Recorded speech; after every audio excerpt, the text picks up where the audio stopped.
राधे राधे। कहते हैं कोरिया सिर्फ के पॉप फैशन और टेक्नोलॉजी का देश नहीं है। इस जमीन के नीचे कुछ ऐसे राज दफन है जो कभी कभी जिंदा हो जाते हैं। बस एक गलती, एक रात और जिंदगी भर का पछतावा छोड़ जाते हैं। अभिषेक, राघव, दानिश और सनी, 4 दोस्तों का है गैंग इंडिया से साउथ कोरिया घूमने गया था। ग्यांगजू एक हिस्टोरिकल सिटी जिसे लोग प्यार से कोरिया का म्यूजियम विदाउट वॉल कहते हैं। लेकिन उन्हें क्या पता था कि इस म्यूजियम के दीवारों के पीछे मौत की तस्वीर छिपी है। ट्रिप के तीसरे दिन उन्होंने सोचा कुछ अलग ट्राई करते हैं और चलते हैं एक अंडरग्राउंड नाइट क्लब जिसका नाम था क्लब जॉनसुंग, जो बस लोकल लोग जाते हैं। गूगल मैप पे इसका कोई रिकॉर्ड नहीं मिलता। वो जगह अजीब सी थी, ना कोई टूरिस्ट, ना इंग्लिश में लिखा हुआ एक भी साइन, लेकिन सब कुछ क्लासी, डार्क और हाइप्नोटिक था। वहाँ उनकी मुलाकात 3 कोरियन लड़कियों से होती है, मीना, जिसू और बोरा। तीनों लड़कियाँ खूबसूरत, लेकिन उनकी आंखों में कुछ अलग था, जैसे खुशी नहीं, भूख हो। ड्रिंक्स चली, म्यूजिक बजा और वक्त निकल गया। फिर अचानक से सब कुछ रुक गया। लाइट चली गई, डीजे गायब, और जब लाइट्स आई पूरी क्लब खाली थी, सिर्फ वो 4 दोस्तों के अलावा कोई नहीं। जब वो भागने लगे तभी क्लब के अंदर एक और दरवाजा खुला और सामने वही लड़कियां खड़ी थी, पर उनका चेहरा अब नॉर्मल नहीं था। आंखें सफेद, बाल खुले हुए और उनके चेहरे पे मुस्कुराहट, लेकिन वो मुस्कान इंसानों जैसी नहीं थी। उन्हें फोर्सफुली अंदर खींच लिया गया और वो क्लब एक टॉर्चर चैम्बर बन गया। स्टोन वॉल, पुराने कोरियन स्क्रिप्ट्स और दीवारों पर लिखा था, जो यहाँ आया वो कभी वापस नहीं गया। सबसे पहले दानिश गायब हुआ, एक छोटी सी चीख और फिर सिर खून। राघव ने भागने की कोशिश की, लेकिन क्लब से निकलने का रास्ता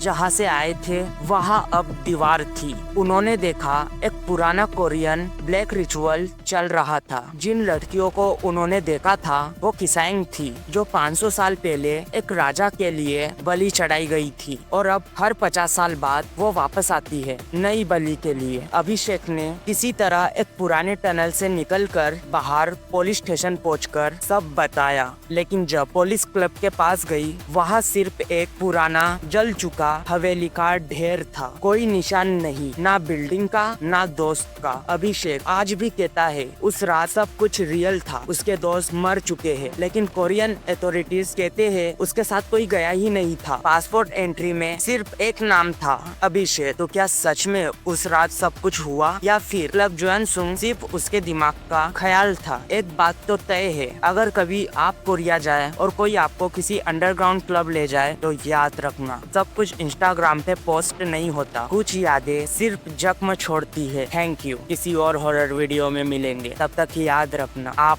अकेले नहीं हो। कोई है, लेकिन आपको ऐसा लगता है कि कोई नहीं, लेकिन आपको हमेशा कोई ना कोई देख रहा होता है।